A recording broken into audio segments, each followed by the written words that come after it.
Chapter 4: Building Eberron Adventures. Get your own Eberron adventures up and running using the inspiration in this chapter. Eberron is filled with political intrigue, extraplanar threats, magical mysteries, and back-alley detective work, all in the context of a world emerging from the turmoil of war. The tables and advice in this chapter expand on the material in Chapter 3 of the Dungeon Master's Guide.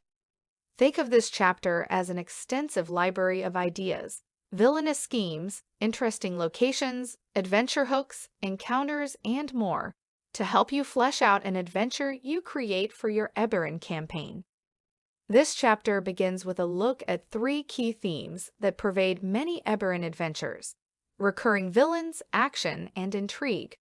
Following that overview is an in-depth look at various organizations and other elements you can use to drive the adventures you create. Such elements include maps of locations that can serve as thrilling set pieces, information on the planes of existence, elemental-powered airships, and the lightning rail, and an introductory adventure set in Sharn. Specific monsters and non-player characters, NPCs, mentioned in this chapter can be found either in the Monster Manual or in Chapter 6 of this book.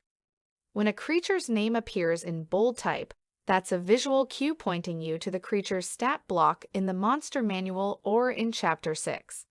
If the stat block appears in Chapter 6, the text tells you so. Adventure themes: a group of adventurers leaves the dark, rainy city, putting its mean streets behind them. They board a flame-ringed airship for a journey across the continent, but they're attacked by wyvern-riding bandits on the way and must fight for their lives as the airship hurtles toward the ground.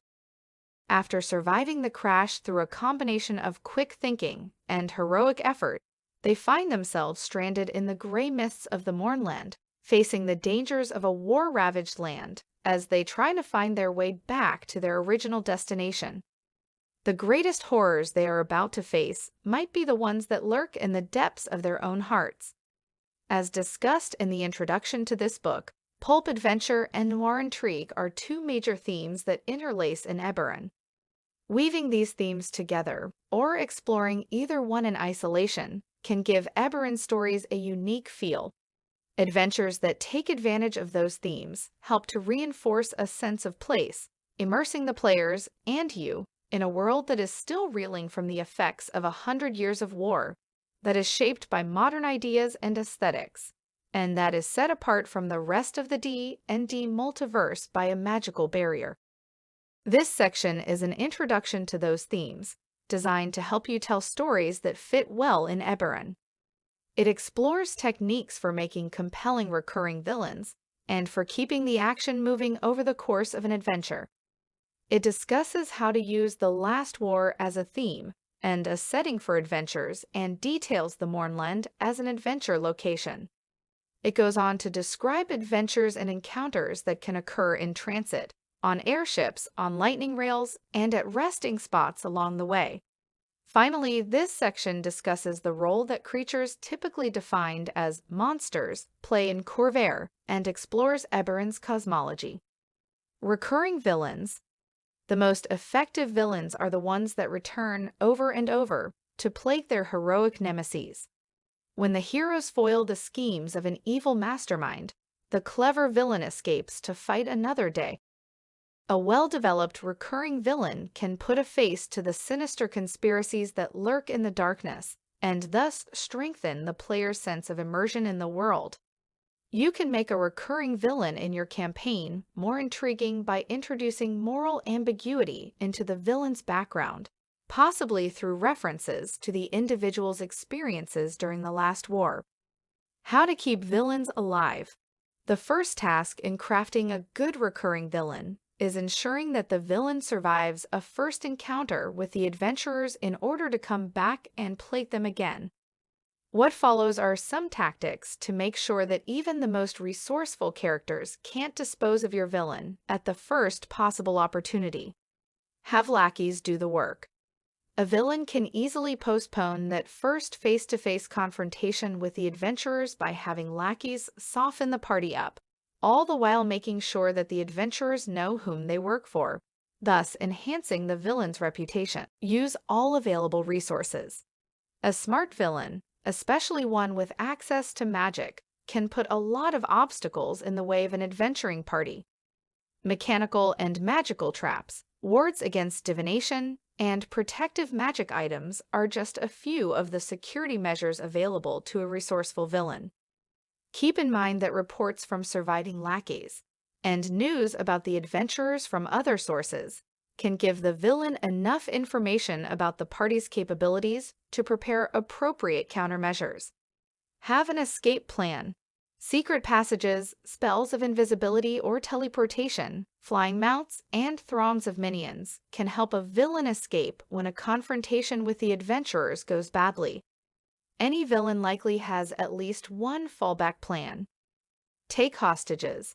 Most adventurers wouldn't be willing to attack the villain if they fear that the villain's lackeys are about to slaughter innocent captives the moment they draw their swords.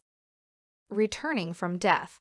Of course, death is not a final fate for player characters, and it doesn't need to be for villains either. After the adventurers kill their nemesis, they might next encounter the villain raised from the dead or as an undead. It's conceivable that dying could make a villain more powerful and more angry at the meddling adventurers.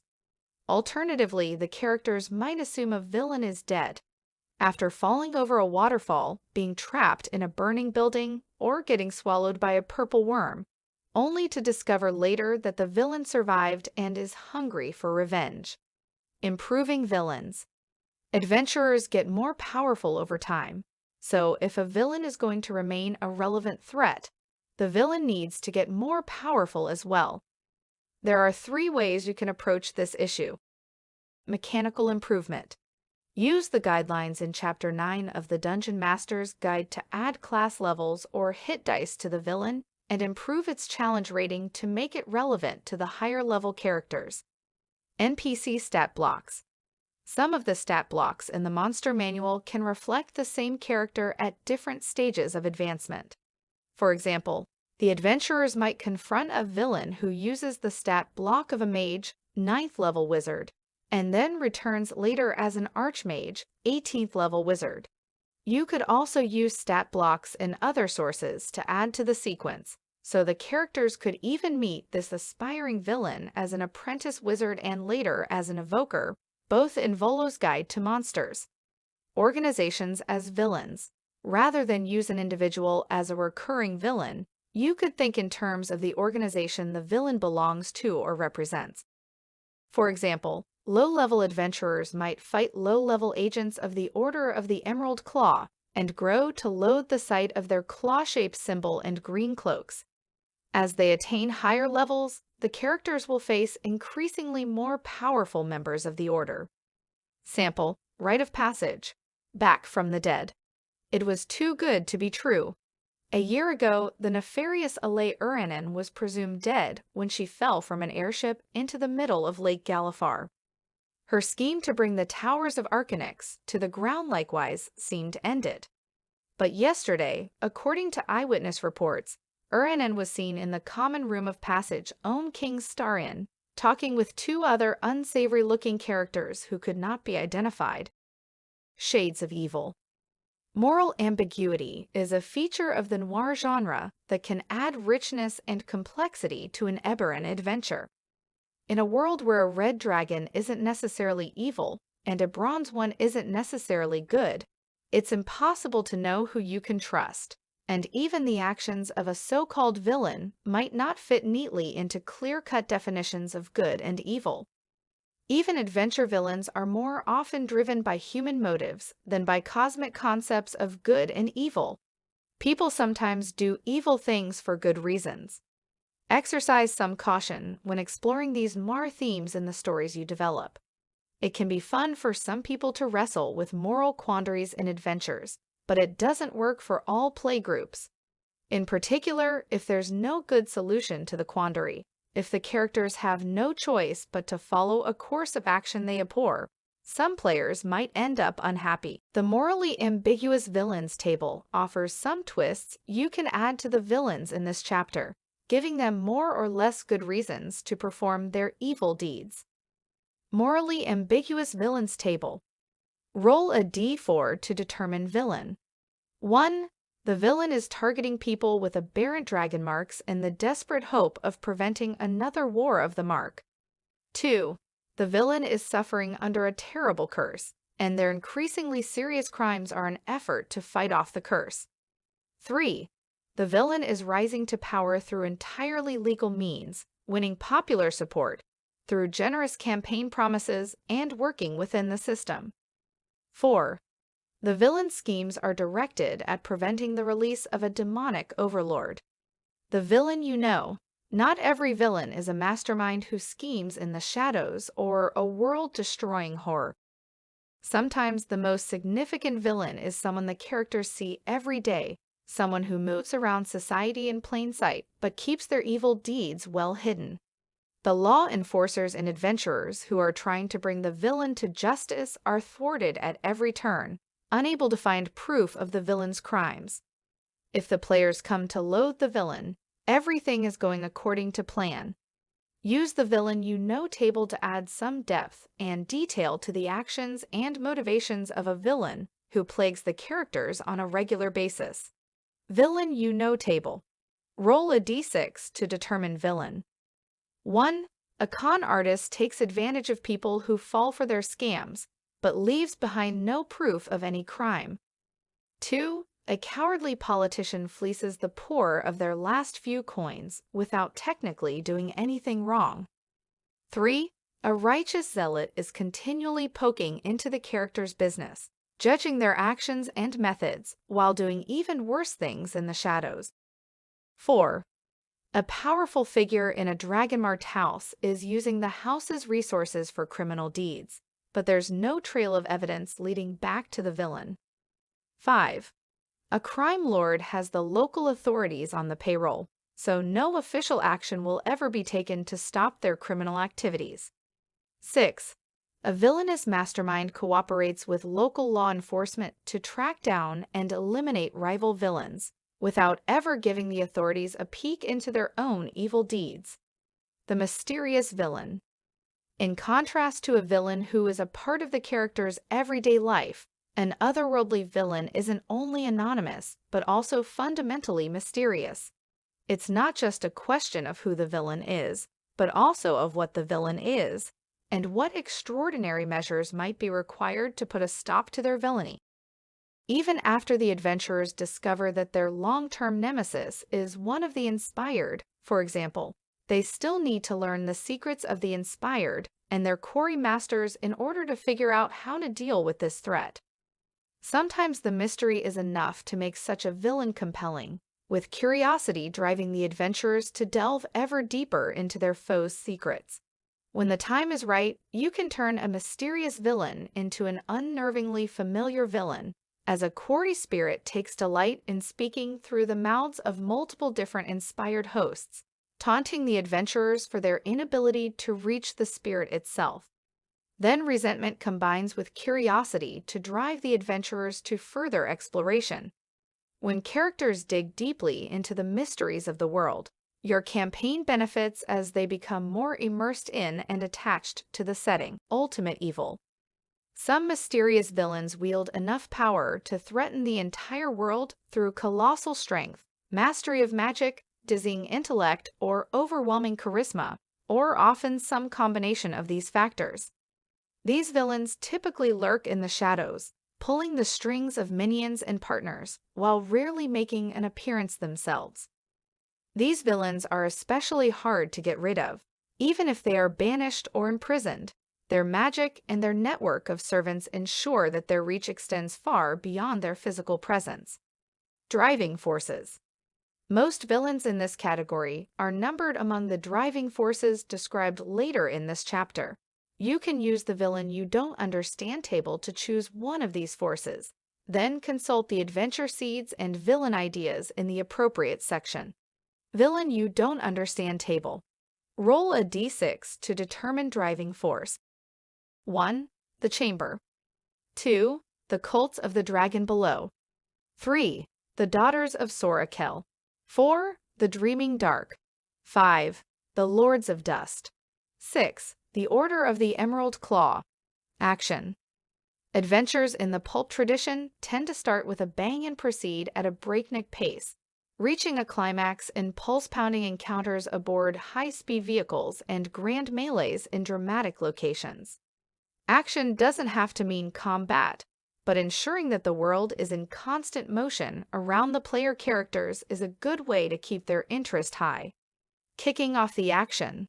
When you begin an adventure with a bang, you catch the characters up in the action right away, grabbing their interest and sending them off on a wild ride. The story kickoff table offers some action-packed ways to get things moving. Story kickoff table. Roll a d6 to determine kickoff. 1. On a quiet night, the tavern door bursts open and a group of soldiers calls for one of the party members by name. 2.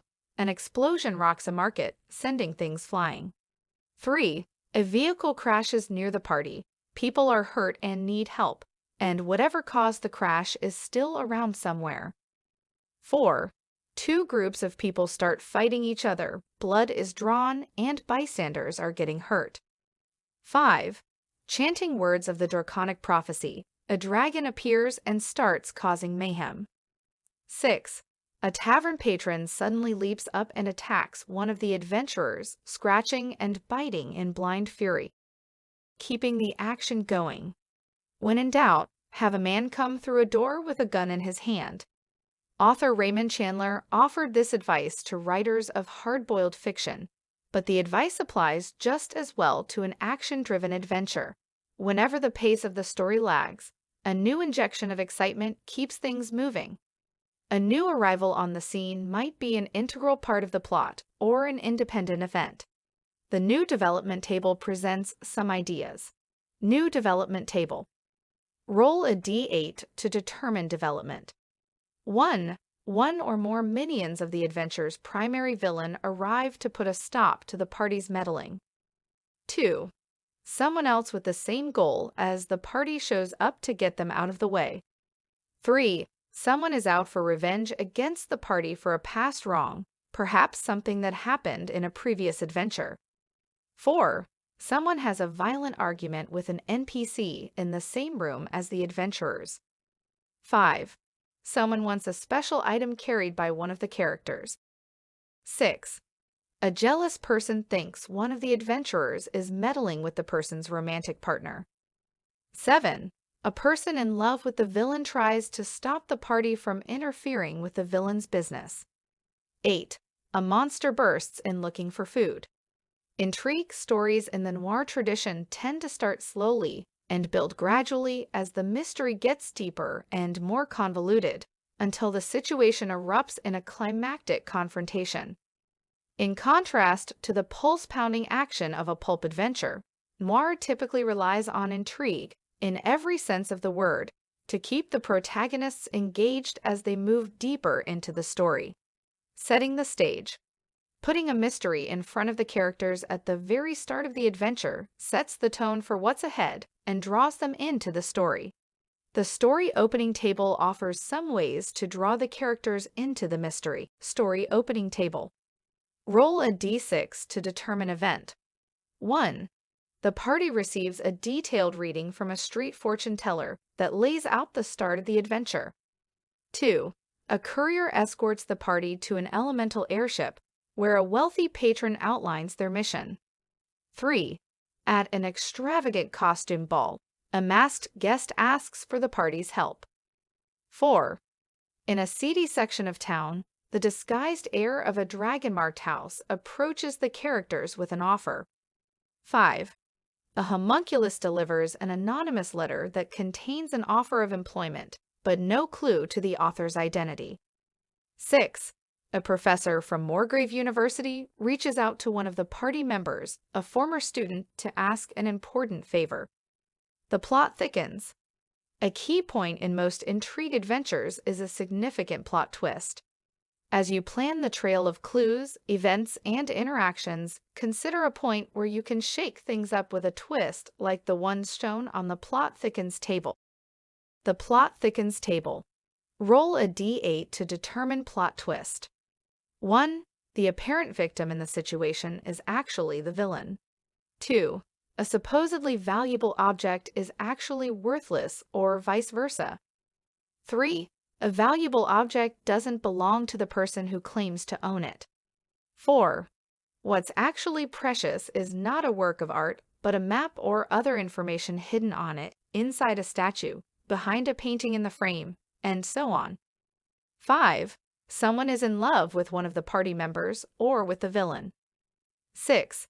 Someone is a relative of one of the party members. 7. A friend or former ally is working with the villain. 8. The initial plot is a distraction from the actual plot. The Aurum. On the surface, the Aurum appears to be an exclusive society for the richest and most influential people of Khorvaire. Merchants, priests, military officers, and other luminaries gather for grand galas and salons. Beneath this gilded veneer, the members of the Aurum use their shared wealth and power to pursue their selfish goals, and a secret cabal at the heart of this fraternity dreams of global domination. The Aurum is divided into 4 suborders called Concords: copper, silver, gold, and platinum, in order of ascendance. Higher rank provides a member with improved access to the resources of the Aurum and a greater voice in society meetings. The Aurum isn't a secret society, and its meeting halls can be found in most major cities. Many powerful people openly wear the 8 rings, one on each finger, with the metal indicating the rank of the wearer, that label them as Aurum members. The Aurum frequently engages in acts of philanthropy, and thus some members might be celebrated by their local communities. When members gather, they discussed shared interests, especially in history and archaeology. Aurum members often take an interest in a particular civilization or era of history. One Concordian collects relics of the Kulsir giants of Zendrik, while another pursues artifacts of the dragons of Arganessen. One of the most common ways in which adventurers cross paths with the Aurum is through these collectors. Members of the Aurum often fund expeditions to exotic lands or newly discovered ruins, interested in expanding their private hoards. Occasionally, a Concordian tries to acquire prized relics through less honorable means. Adventurers could be employed to acquire an exotic prize from a rival through any means necessary, legal or otherwise. All of these activities are entirely legitimate. The Aurum is a society for wealthy scholars and philanthropists.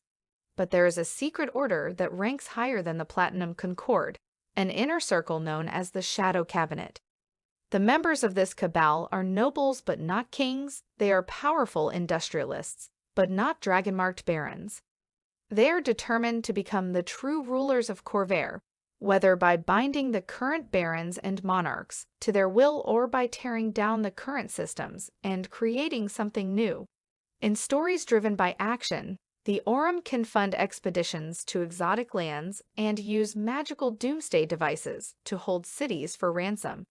In adventures driven by intrigue, the Aurum provides an opportunity to explore the lure of gold and how far the characters might go in the service of an amoral patron. The Aurum and the War. The last war gave birth to the Shadow Cabinet. The war ignited the passions of Concordians, who blamed the monarchs of the 5 nations for the vast devastation and loss. It also created opportunities that never existed under the United Galifar. Many of the members of the Aurum gained influence by bankrolling one or more war efforts, or by stepping in to maintain the infrastructure while the government directed its attention to military matters. The Aurum also includes a number of powerful military officers and warlords. Some despise the nobles that drove them to war. Others are furious that the war ended without a decisive victory. Either way, these can provide the Shadow Cabinet with unexpected military power. Now, amid the war's cooling ashes, the Aurum's power is fragmented. On several occasions, investments in gambles that paid dividends in money and power to one Concordian sapped the fortune of another, because each was unknowingly working against the other's interests. Huge collections of art, historical artifacts, and precious tomes were destroyed or lost during the war, and the Aurum's leaders salivate at the thought of recovering some of those riches. Aurum NPC. Aurum Concordians are defined by their wealth and power. When you create an Aurum NPC, consider the source of that person's wealth and how it is expressed. The dwarf Antis Ursuldorak is Chancellor of the Platinum Concord and founder of the Shadow Cabinet. He owns vast gold and silver mines in the Emwer Holds, and mints his own currency, and he travels in a gilded airship. Loyal Dason is a Kanathi slumlord who has made a fortune providing low rent and low-quality housing for refugees.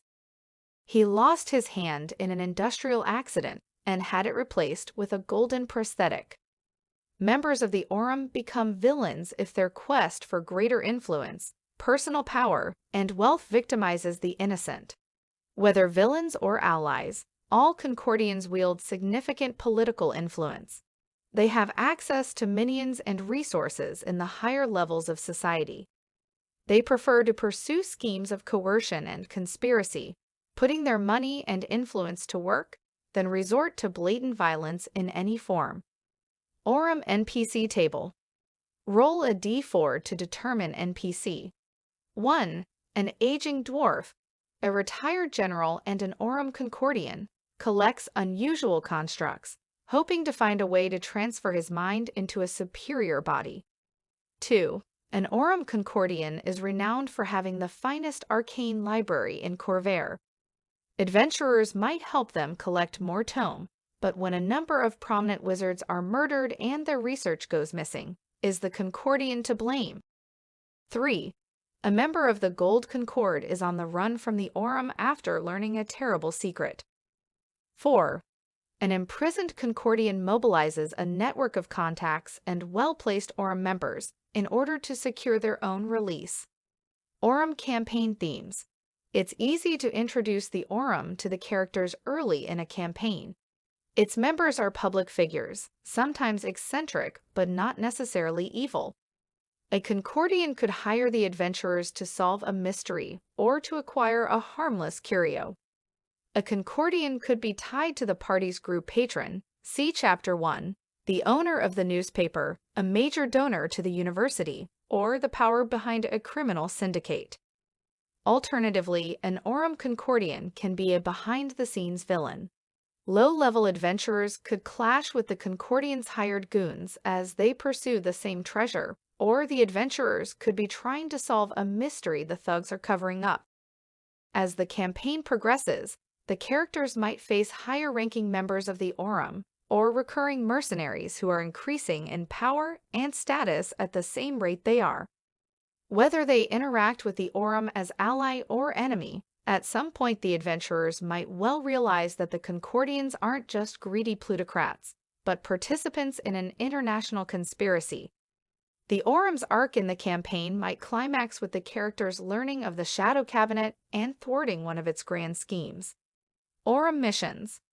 The Aurum Missions table suggests a variety of assignments that adventurers might be asked to undertake on behalf of the Aurum or one of its members, whether or not they're aware of their patron's affiliation. Aurum Missions Table. Roll a d6 for a mission. 1. Retrieve a journal from a ship that sailed to Zendrick and never returned. 2. Locate the grave of a certain Dragonmarked scion and retrieve the signet buried with them. 3. Make friends with a scholar at the local university and learn their vices.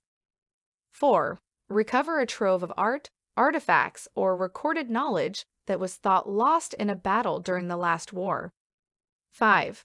Capture an officer from a rival nation's army or convince the officer to defect to gain access to their specialized knowledge.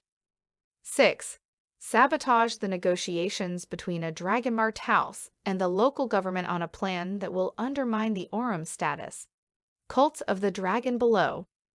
The cults of the Dragon Below are made up of people fanatically devoted to the Daelka or the fiendish overlords, both described in Chapter 6. Though some choose this path, most are drawn to it by strange visions and corrupting madness. Like weeds breaking through the foundation of Corvair, cults of the Dragon Below can spring up anywhere at any time. Unlike other organizations with global reach, the cults have no organizing structure or principle. They are an infection inflicted on the world without reason. Cult of the Dragon Below is a term that outsiders use to describe any sect devoted to the Daelka or the overlords. Each cult pursues its own mad schemes, tied to its dark patron. Even cults associated with the same master might not recognize one another as allies. You can roll on the Cult of the Dragon Below table to get a quick description of a cult, or you can create something entirely new. Whatever purpose cultists find or create for themselves from their twisted devotions, they pursue it with fanaticism. Even the most urbane and cultured cult leaders are unwavering in their convictions, entirely sure that their beliefs are good, true, and just. Cults of the Dragon Below. Table. Roll a d8 for a cult. 1. A cult of Belashir murders innocents and steals their eyes, magically preserving the image of the last thing the eyes beheld. The cultists collect the eyes in a deep vault, while new eyes grow in strange places on their own bodies. 2. A cult of Dhakaan the Corruptor seeks to transcend humanity by bonding with aberrations and symbionts. 3. A cult of Kizan, the Daelka Prince of Slime, keeps a gibbering mouther in the basement and feeds their elders to this creature, believing their voices can still be heard in the whispers of the beast. 4. A cult of Rak Tulkesh believes that this life is only a stepping stone, and members earn a path to paradise by spilling blood and spreading strife. 5. A cult of Belashir serves a beholder messiah, believing that only the Eye Tyrant has the vision to lead them to a golden age. 6. A cult of Dhakaan led by a mind flayer kidnaps people with dragon marks, seeking to decipher the marks and transfer them to others. 7. An arcane think tank has become a cult of Sol Kadesh. The members believe they can heal the damage of the morning, but the eldritch machine they are building will surely cause more horror. 8. A cult of Rak Tulkesh has sprung up among the local militia. Its members are convinced that refugees from the war are secretly inhuman monsters and must be destroyed. The cults and the war and its aftermath created a fertile breeding ground for the cults of the Dragon Below. In this time of uncertainty and fear, it's easy for people to gravitate toward a group that provides a sense of purpose or a promise of security.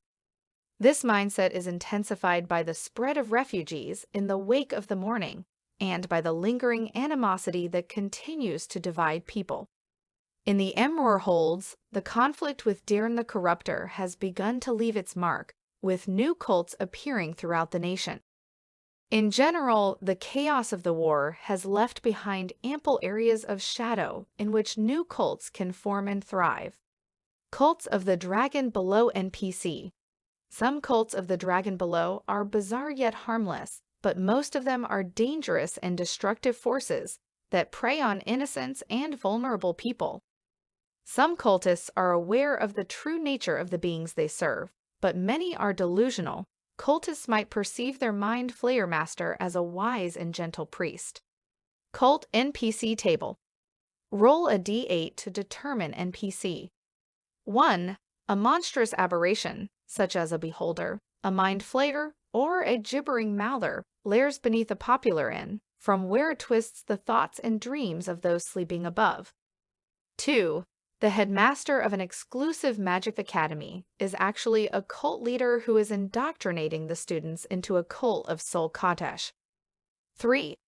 A wizard found mad scrawlings hidden in a library book, used the writing to make contact with a Daelka, and began creating aberration servants. 4.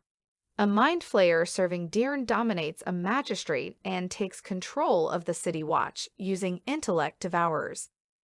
5. An assassin mixes mind-altering poisons laced with the whispers of a dark entity. 6. A Dragonmarked heir whose fortunes were ruined in the last war founds a cult within their house. 7. The local thieves guild turns from mundane organized crime activities to bizarre murders and acts of chaos. 8. A respected noble behaves more erratically as time goes on, treating their servants and family with random and escalating cruelty. Cult campaign themes.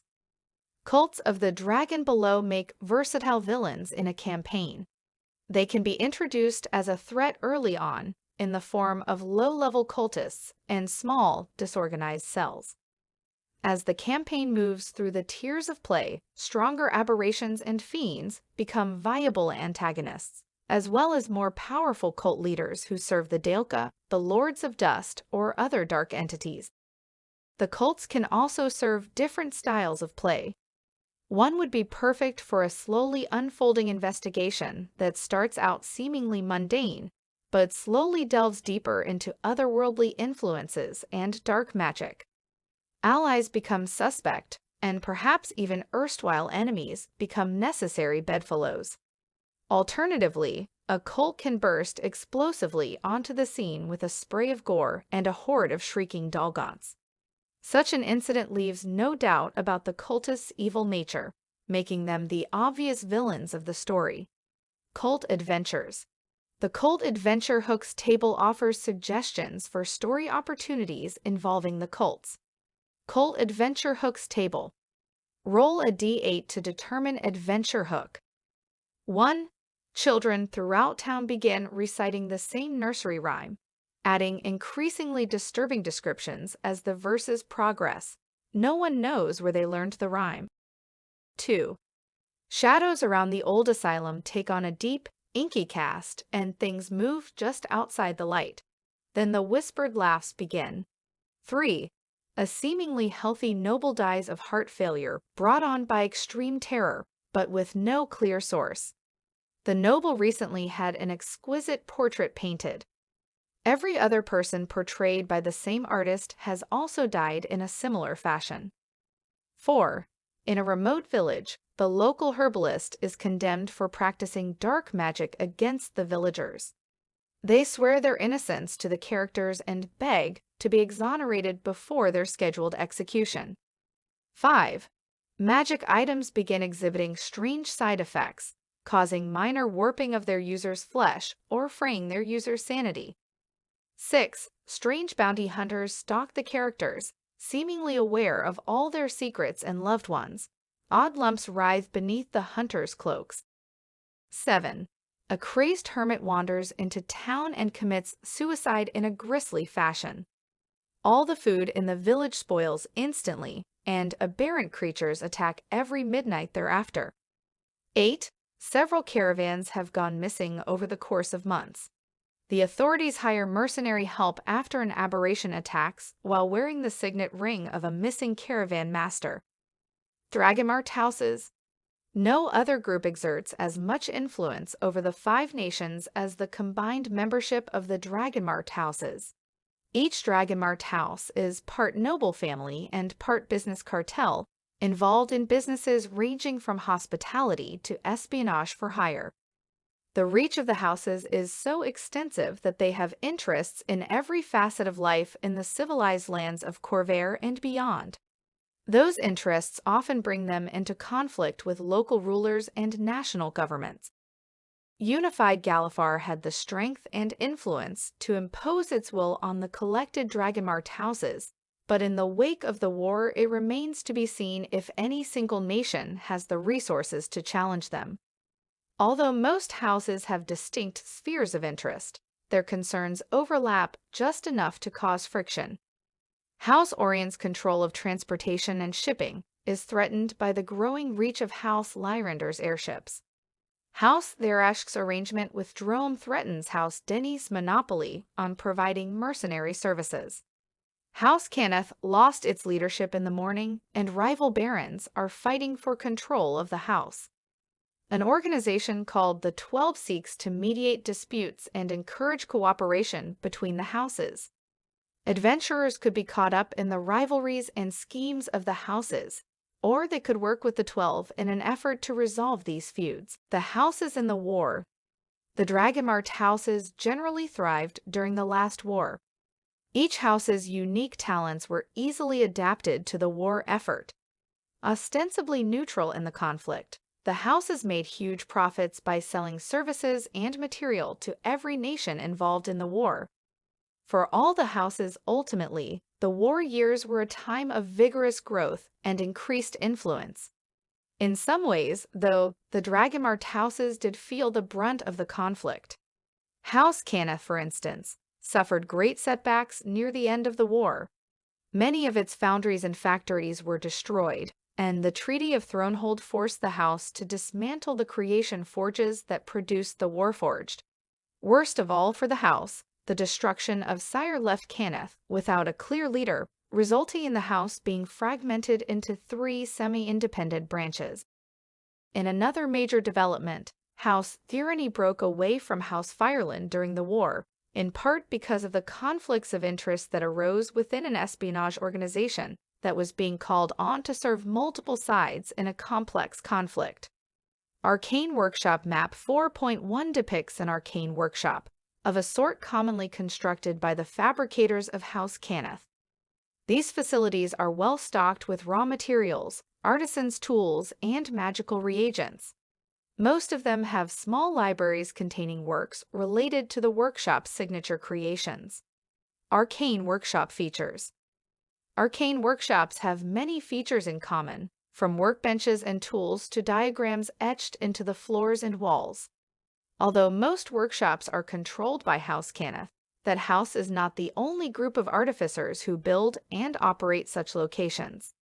Zil gnomes who bind elementals and Emror dwarves who forge powerful weapons and armor must have spaces devoted to that work. The Wizards of Arcanix in Onder who create magic items and test new spells build specialized workshops for those purposes. Arcane Workshop Adventures. Characters might find their way to an arcane workshop for a variety of reasons. Some possibilities are outlined in the Arcane Workshop Adventures table. Arcane Workshop Adventures table.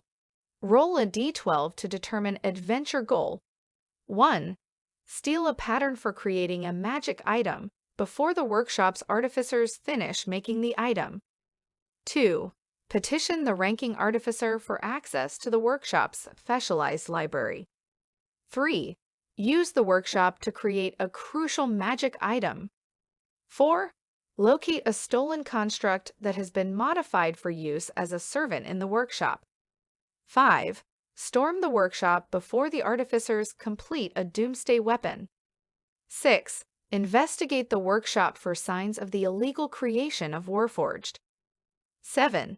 Defend the workshop against an invasion while the artificers try to repair a magic item. 8. Bring an unknown artifact to the workshop so the artificers can identify it. 9. Convince the owners of the workshop to give up one of their subordinates, who is wanted for crimes in another nation. 10. Escort a newly discovered bearer of the mark of making to the closest Cannith workshop. 11.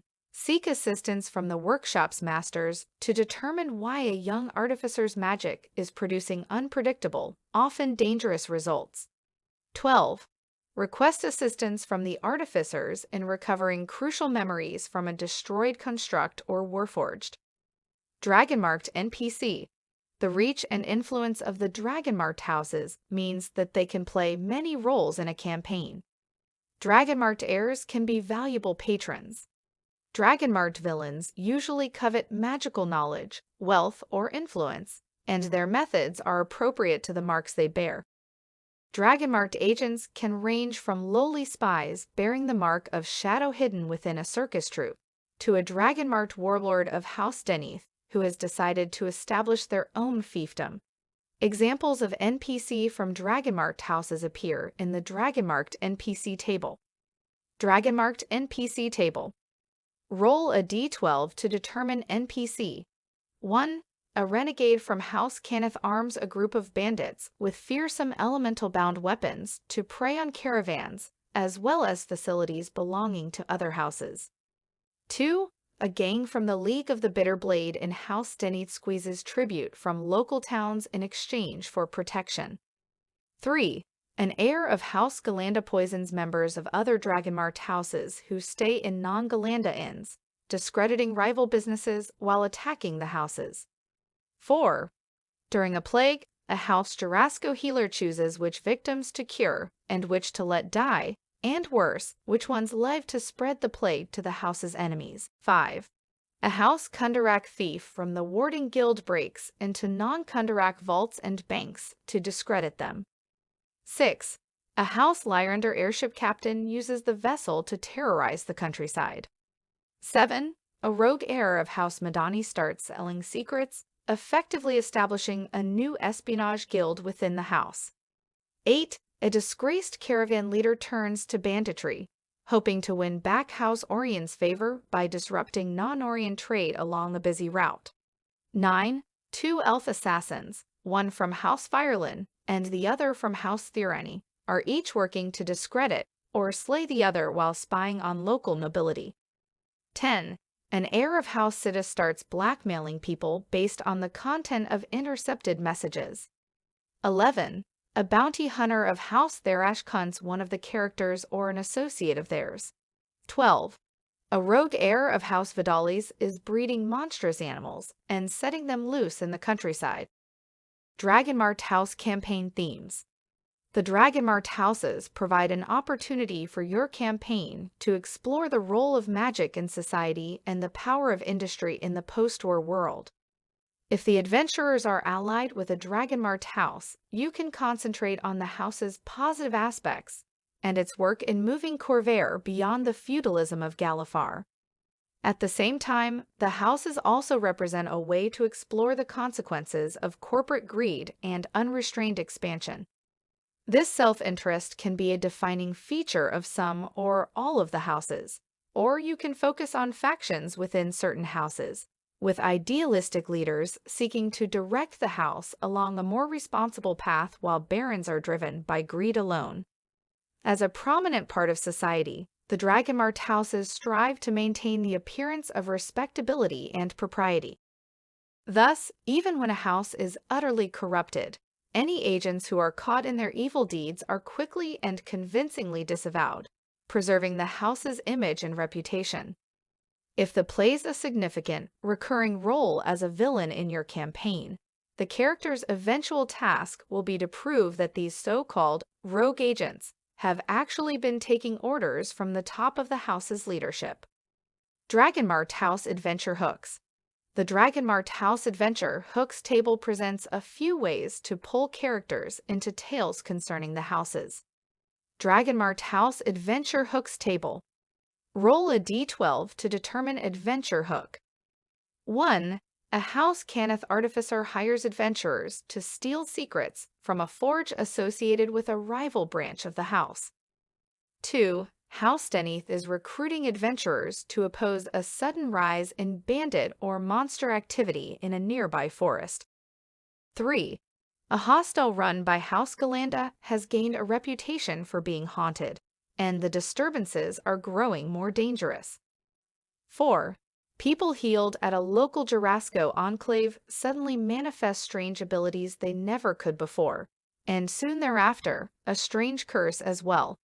5. The Kundarak Bank needs brave adventurers to test their new wards by trying to break into their vault. 6. A Lyrander Sky captain lost much of their crew in a recent attack by flying monsters, and hires hands to defend the ship on its return voyage. 7. A Madani bodyguard is killed defending their charge from assassins, but manages to force the attackers to drop a clue to the identity of their employer. 8. The characters are hired to protect a crucial shipment aboard an Orion lightning rail. 9. At a carnival run by House Firelin, customers begin acting strangely. They all hum the same song, which spreads like a virus as more people hear it. 10. A Siddhis translator has gone missing after being hired to decipher a trove of scrolls thought destroyed during the last war.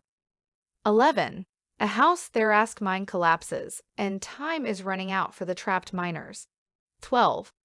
House Vidalis needs help recovering a herd of magebred horses stolen from a local ranch. Dragons. The dragons of Eberron are much more than mere monsters. Adventurers will rarely barge into a dragon's lair in search of its treasure hoard. Dragons in the world are either aloof and unapproachable, or they are curious and manipulative, pulling strings behind the scenes or trying to influence the world in arcane ways. Most dragons live on the mystery-shrouded continent of Argonesson and avoid contact with those they see as lesser creatures. They are obsessed with the Draconic prophecy, which is a map of possible futures rather than a clear-cut prediction. Its paths are revealed in the motion of planes and moons, in the actions of the Dragonmarked Houses, and in dozens of other more subtle manifestations. Most dragons that are active in Corvair are part of a cabal known as the Chamber. A dragon in Corvair that isn't part of the Chamber could be an exile driven from Argonesson for some crime or a scholar pursuing independent research. Some orphan dragons grow up in Corvair without contact with Argonesson, and some dragons have been twisted by the Daelka or corrupted by fiends. Any of these could be an antagonist if the adventure you're crafting calls for a cruel dragon. The dragons of Eberron aren't restricted in alignment. Good red dragons and evil gold dragons are equally common. Most dragons tend toward neutrality. Even those with good alignments often don't consider the impact of their actions on lesser beings. If a chamber dragon must destroy a human village to foil the plans of a demon, it will do so without hesitation.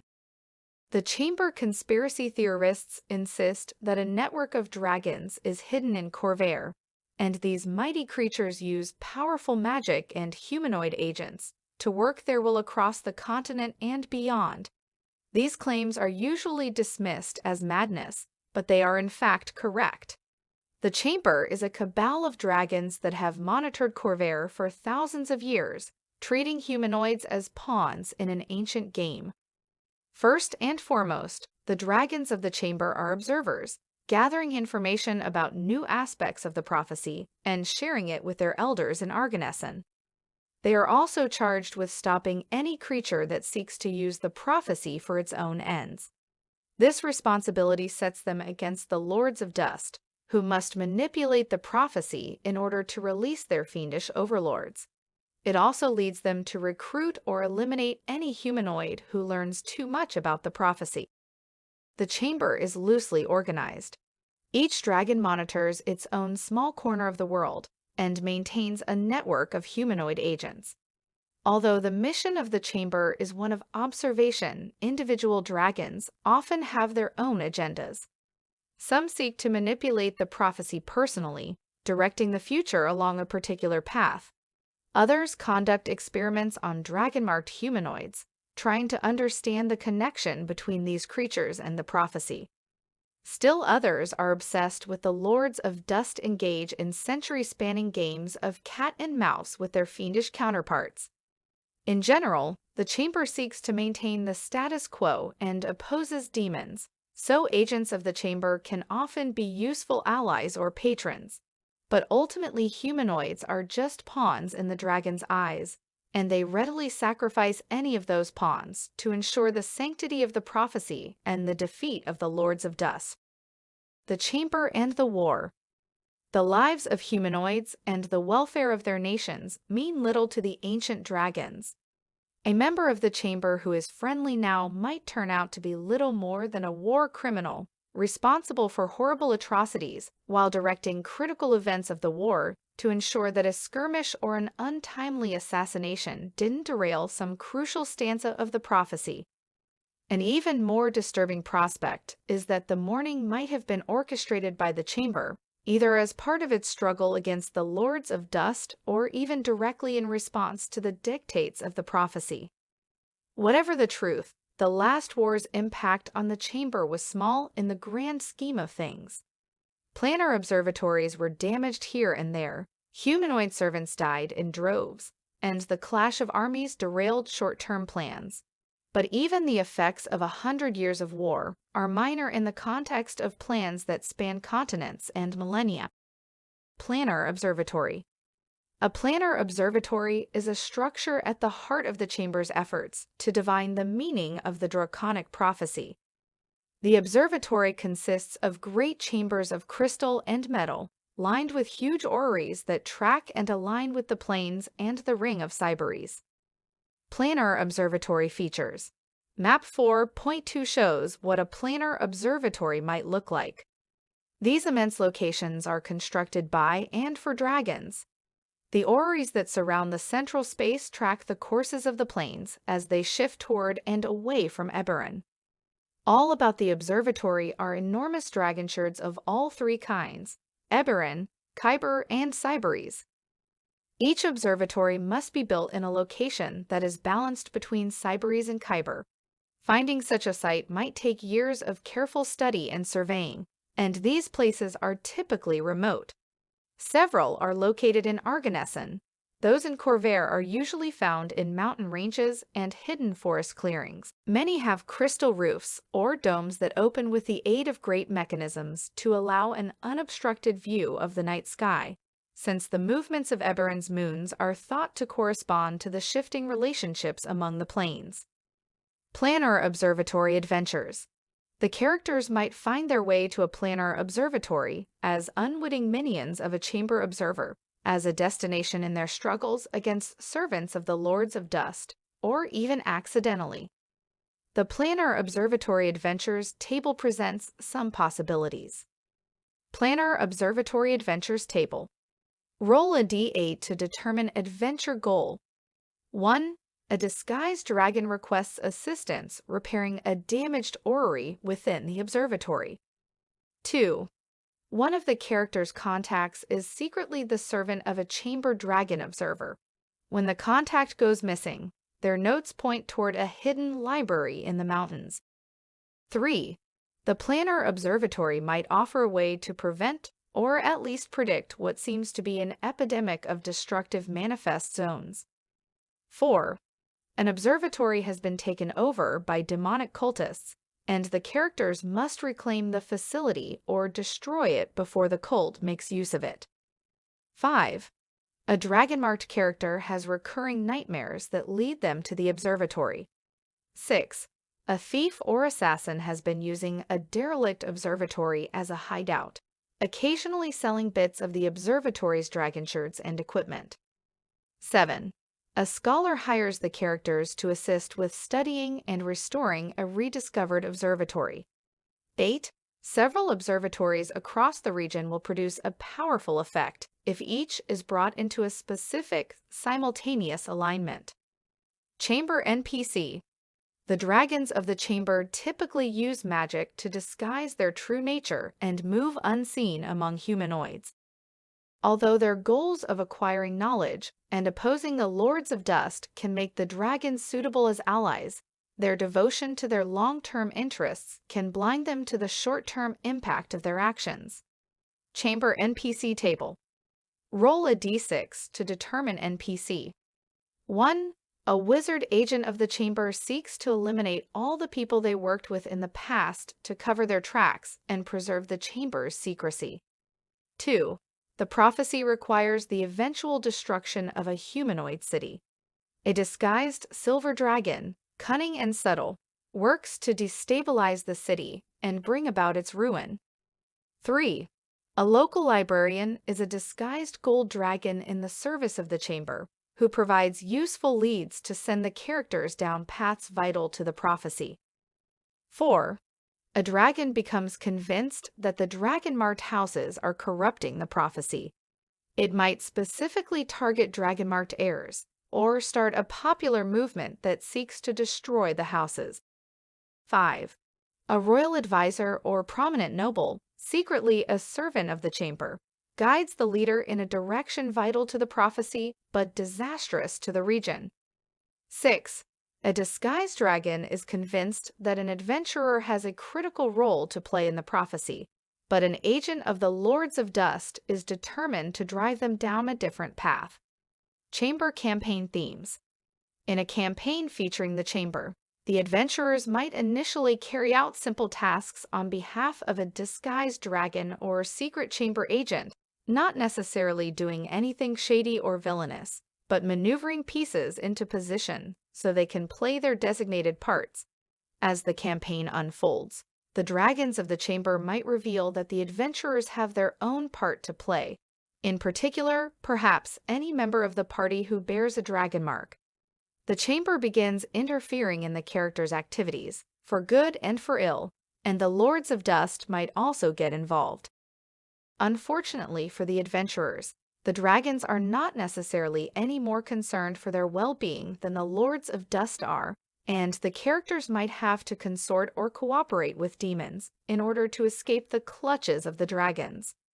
Throughout the campaign, the goals of the chamber might not be readily apparent.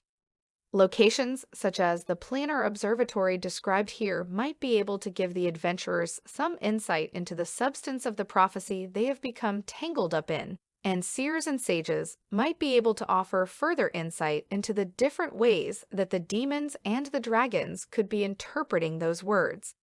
Ultimately, the adventurers might be in the position of having to choose between an outcome that is bad for them but good for the world in the long term, or a short-term triumph that carries tremendous risk for the world in the distant or not too distant future. Another possibility is that the adventurers are openly working with the chamber to gather information on the prophecy and fight the Lords of Dust.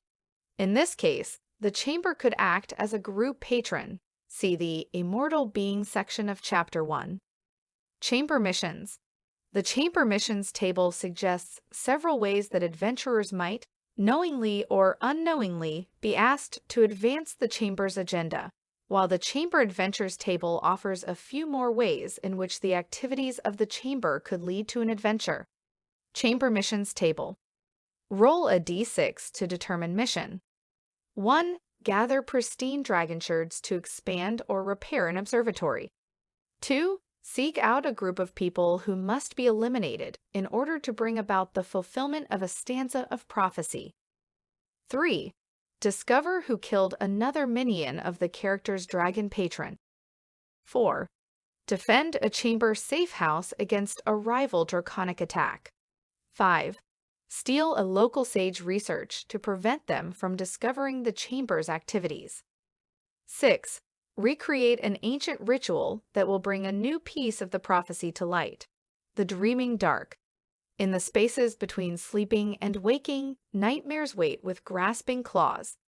The quarry spirits that ruled Dalcor spent 1,000 years seizing control of the continent of Sarlona. Now they have turned their many eyes toward Corvair.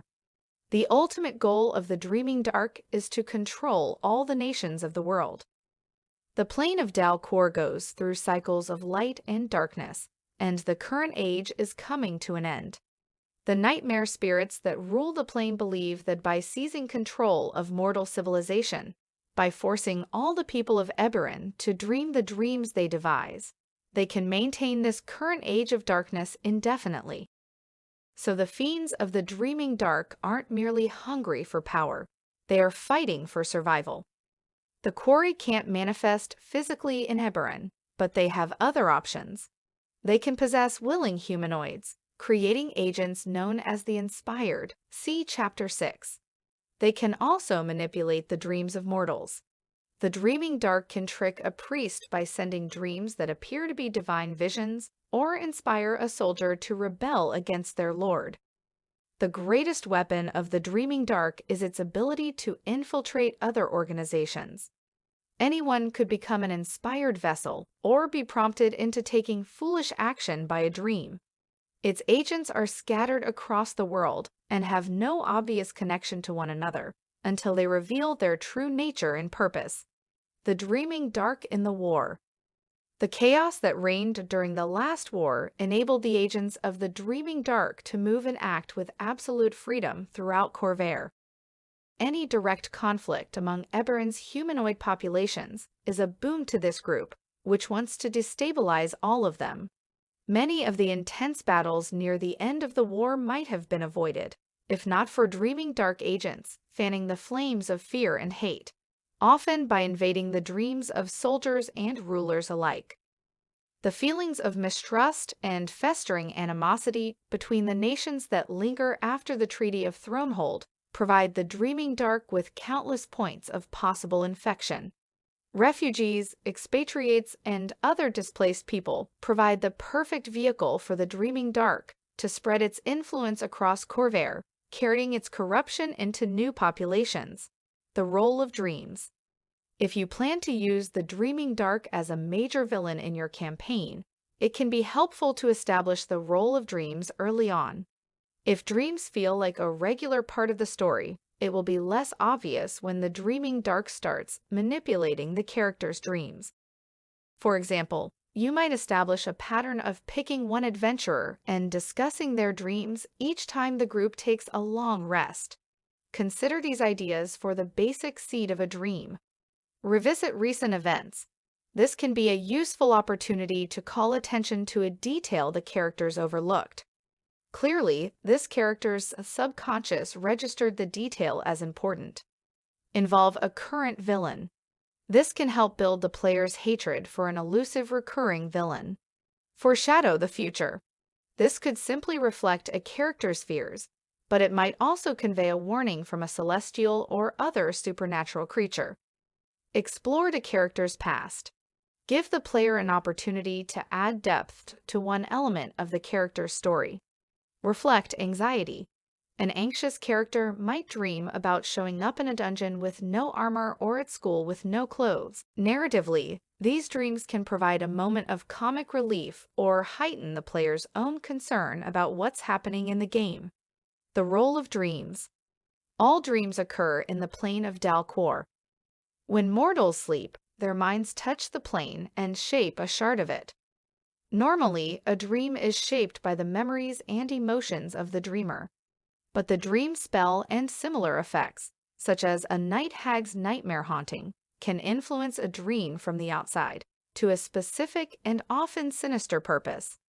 The quarry are masters of using the dream spell as a weapon to terrorize their foes. It's possible for an entire adventure to take place in a dream. The trick with a dream adventure is ensuring that it feels meaningful, even consequential, and not just a waste of time. One of 4 basic approaches can help you do that. A real monster inhabits a character's dreams and poses a real threat to that character's mind or body. The goal of the adventure is to defeat that monster. A dreaming character is incapable of waking communication. They might be comatose or possessed. The goal of the adventure is to communicate with the dreamer and free them from whatever is preventing them from communicating. A villain has implanted some kind of psychic lock in a character's mind, which prevents them from accessing some knowledge or capability. The goal of the adventure is to remove the psychic lock, which might take the form of a complex trap or maze in the dream. The actual objective of the adventure lies in Dhakaan. The first goal is to find a way to break out of the mundane dreamscape and enter the wider plane. The second challenge in crafting a dream adventure is how to bring all the characters in a party together in the same dream, which might or might not belong to one of them. Consider these possibilities. One of the characters is dreaming, and the others appear in the dream as memories and impressions in the dreamer's mind. Some exotic magic. A Kalister ritual or an eldritch machine, perhaps, allows the characters to share a dream or to enter someone else's dream. This magic could also allow a character who ordinarily can't dream, such as an elf, a warforged, or a Kalister, to enter the dreamscape as well. Agents of the Dreaming Dark use their magic to bring the dreams of the characters together so they can influence or target the whole party at once. The Dream Adventures table puts these principles together and suggests hooks into this kind of adventure. Dream Adventures table. Roll a d4 for adventure goal. 1. Break a psychic lock that is preventing a House Tyranny spy from remembering what they learned about a sinister Dreaming Dark plot. 2. Escape into Dhakaan to find an artifact that can be brought back to the material plane when the characters awaken. 3. Rescue a character who is suffering from debilitating recurring nightmares by defeating the quarry inhabiting the character's mind. 4. Stop the construction of an eldritch machine in Dhakaan that will give the quarry physical access to the material plane again. Dying in dreams. Death in dreams is less severe than in reality, but it's not without consequence. Of course, characters who are mere figments of a dreamer's imagination are simply removed from the dream. But a character dies while actually dreaming, the character receives no benefit from the rest and takes 3d6 psychic damage. If you want to establish more severe consequences, you can. A dreamer killed by a quarry could be trapped in Dhakaan while the quarry possesses their body, forcing their allies to try to rescue them from their nightmares. Dreaming Dark NPC. Agents of the Dreaming Dark are insidious villains that can appear anywhere, in almost any context. They receive orders from a cabal of powerful quarry. The leader of the organization, known as the Devourer of Dreams, communes with the nightmare spirit of Dhakaan itself. The Dark's chief agent in Eberron is a Calarak quarry, see Chapter 6, named Turashana, who has planted mind seeds, mental copies of herself, across Khorvaire. The Dreaming Dark has inspired agents and Calarak quarry mind seeds, see Chapter 6, scattered across Khorvaire, hidden within the membership of Dragonmarked Houses, noble families, and other driving forces. Because Dreaming Dark agents can communicate and coordinate with one another in dreams, they never have to risk losing their cover to receive assignments or transmit information. Dreaming Dark NPC Table. Roll a d4 to determine NPC. 1. A servant in a manor house overhears everything the visiting nobles whisper about in their private rooms. 2. The captain of a successful mercenary company suddenly changes the kinds of contracts they'll accept. 3. A local druid searches out monsters in the wilderness and drives them into murderous rampages. 4. A charismatic siren stirs up anger and discontent among the frightened refugees. Dreaming Dark campaign themes. Long ago, the Dreaming Dark caused a long period of strife on the continent of Sarlona, fostering suspicion, rebellion, fear, prejudice, and greed among and within the various nations that held power at the time. While chaos reigned, the quarry also carefully nurtured the human bloodlines that would become the inspired, perfectly suited to serve as hosts for quarry spirits. Then, when the destruction of the old kingdoms was complete, a group of bold champions, inspired vessels of the Dreaming Dark, formed a new nation from the ashes of the old. Having conquered Sarlona by means of such manipulation, the Dreaming Dark has turned its sights to Khorvaire, which is already a continent in turmoil. With the conquest of the entire continent in mind, the Dreaming Dark has 3 objectives in Khorvaire. The first is to cause chaos and strife whenever possible, turning allies against one another and spreading fear.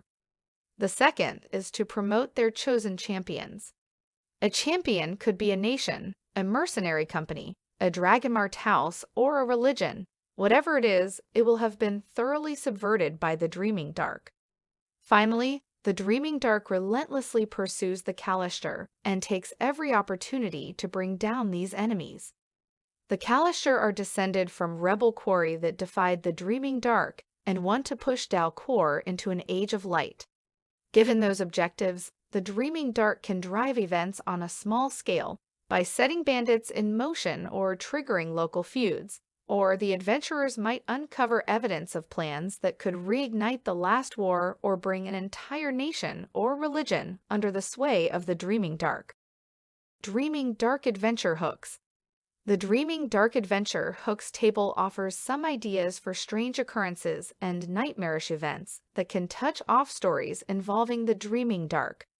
Dreaming Dark Adventure Hooks table. Roll a d4 for an adventure hook. 1. The high priest of a temple falls into a deep sleep from which nothing can awaken them. 2. The characters notice a pattern after defeating several foes. Each enemy exhibited a particular quirk of speech or gesture. They now recognize that quirk in an ally or mentor. 3. A mad wizard encoded the remedy to a destructive spell in their own dreams.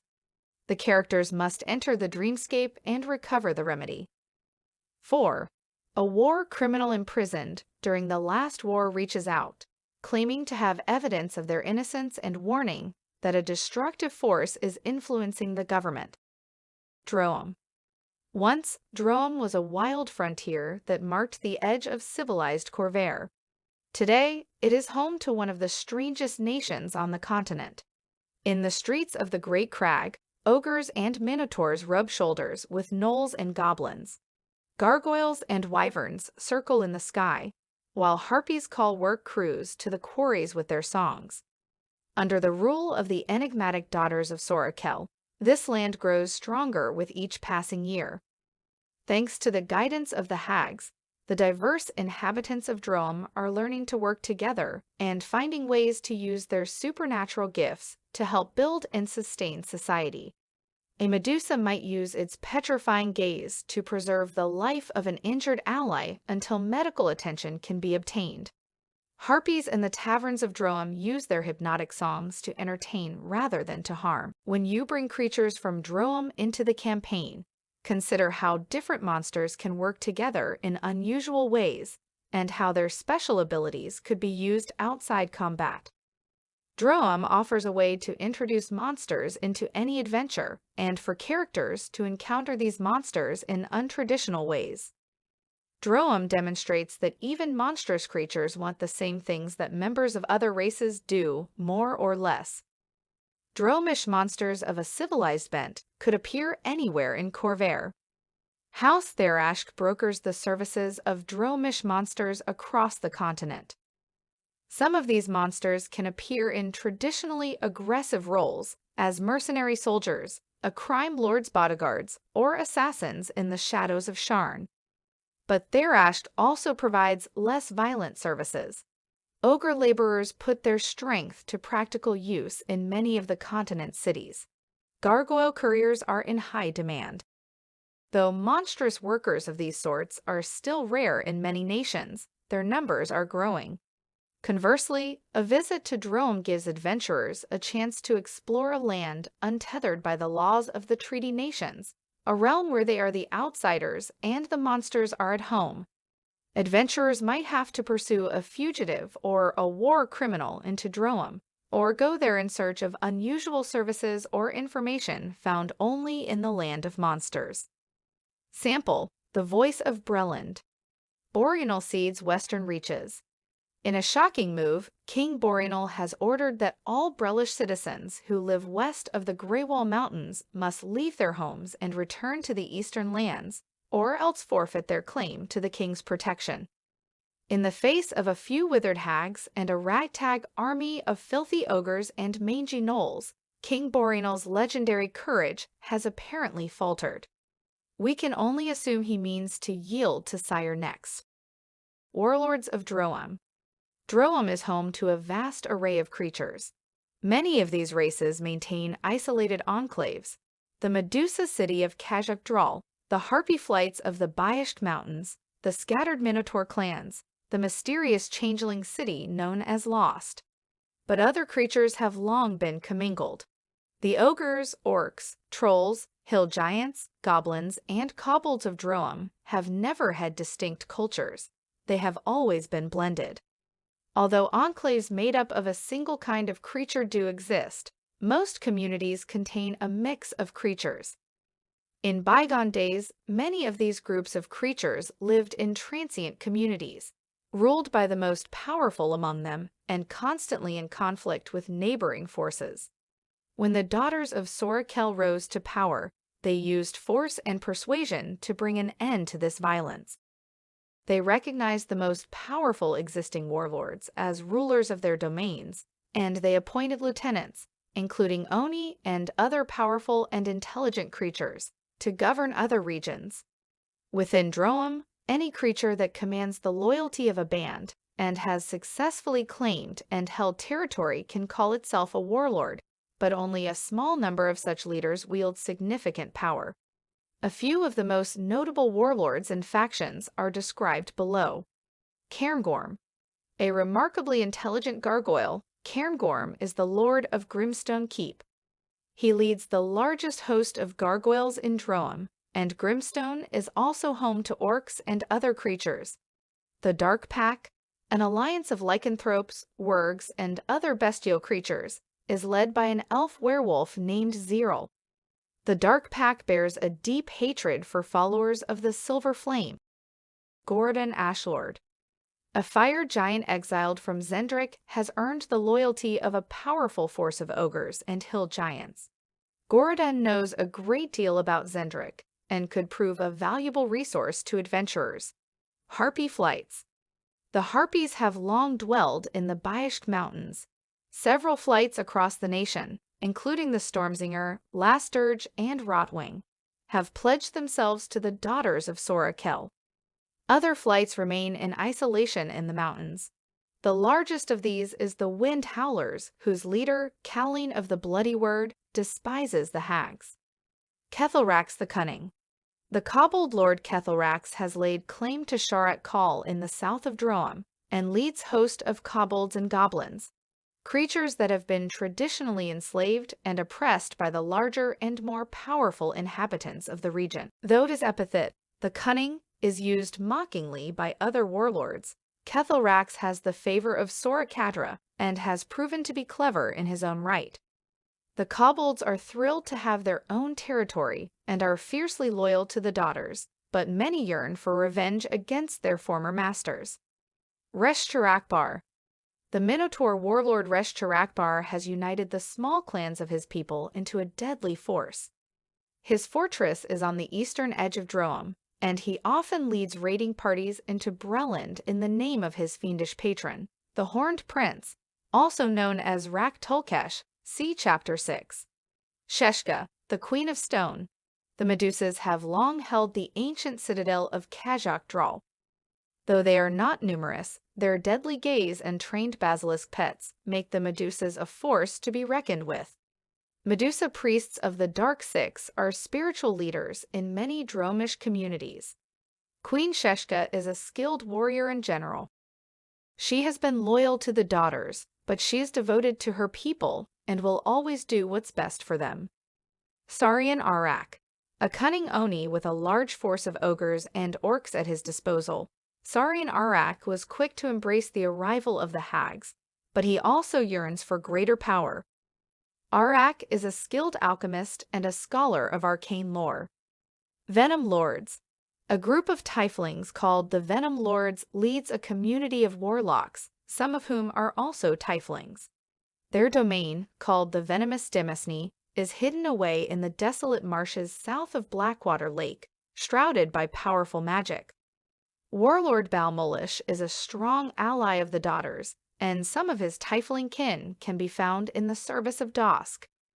Sorchillic. A mind flayer serves as the governor of Greywall. It's said that the daughters found Sorchillic in Khyber and received his loyalty in exchange for a pledge that the hags would give him an opportunity for vengeance against one of the Daelka. Xener Pact. The Gnolls of Droaam, once servants of Rak-Tulkesh, broke ties with the demons long ago and swore an oath of loyalty to the pack above all else. Since standing together and being bound by the Xener Pact, the Gnolls have never been subjugated by any other force and have never sought to conquer. Instead, they sell their services as hunters and soldiers, serving all warlords. The Gnolls are trusted across Droaam. Ruined Dhaakani Fort.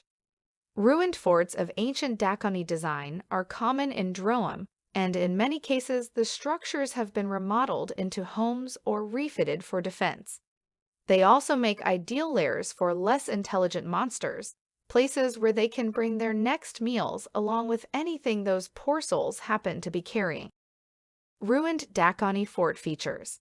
Map 4.3 shows an ancient Dhaakani fort built into a cliff face. It consists of 4 tiers in varying states of ruin. The cellar, including a cistern and storage areas, is accessed by way of secret trapdoors in the floor above. The ground floor features a statue of a great hobgoblin hero of old in a large enclosed courtyard, and a cluster of unidentifiable statues in one back corner. The outermost area of the ground floor is the most severely damaged part of the fort.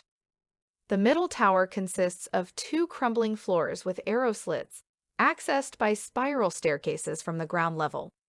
The upper level of the tower has been severely damaged, with only old wooden planks and a rickety ladder allowing movement between the 2 floors.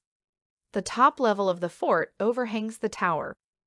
Large portions of the floor are missing, making certain areas difficult to reach. Arrow slits on the perimeter of this level made it instrumental to the fort's defense, and the large rooms here were used for arms storage and mustering troops for battle. Ruined Dhakaan Fort Adventures. The Ruined Fort Adventures table offers some ideas for drawing a party to the location. Ruined Fort Adventures table. Roll a d6 to determine an adventure goal.